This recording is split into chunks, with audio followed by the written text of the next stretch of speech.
Hi, I'm Michael. I like dogs, cars that are blue, and long walks in the park.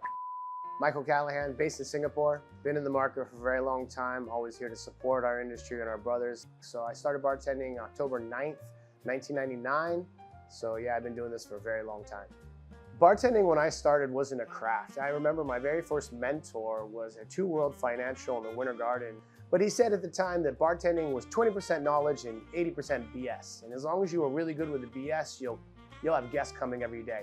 You want to make a fairly decent drink, but it was really more about, could you make the consumer, the guest, have a great time? It was 2008 when I learned my first Sazerac.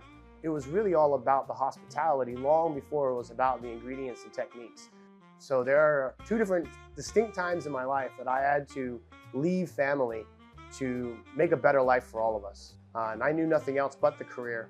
So yeah, that's the hardest part about this industry is sometimes you got to make those hard calls. What is my favorite drink to drink? And this has changed a lot over the years. Now, more often than not, I find that it's a tequila soda, maybe a mezcal soda. My favorite drink to make is when you order two drinks of the same and I can double shake. As you know, I really have a charismatic and thematic shake. Is it excessive? A little bit, yeah, it's unnecessary. There's far more efficient shake techniques out there, but it works for me.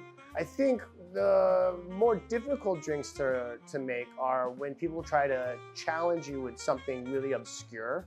One of the early lessons that I was given from my first mentor back in New York was most of the time people will order a drink. It will sound something like what it's supposed to be. So if it's like a red Alabama bald-headed eagle, then just make something red and maybe put a whiskey in it. And if it's totally wrong, then just go, oh, well, that's how we make red Alabama bald-headed eagles. How do you make yours? And then you get all excited because they have to tell the bartender how they are wrong. And then you build this conversation on how to make their version. Fun fact about myself, my pinky is very nimble.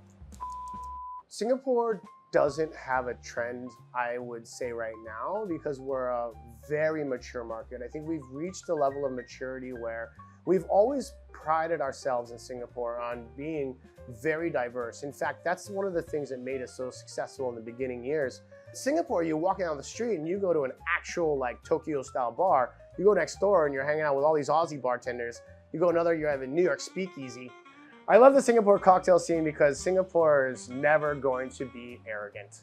In this industry, I hate that there's not a very stable retirement plan for any of us. And there never will be. That's fine. And you got to keep hustling and you got to find peace with that. I guess the thing that's really kept me in the industry the longest is I really like to pass things forward. I very much believe the greatest legacy you could ever leave is the doors you open for others.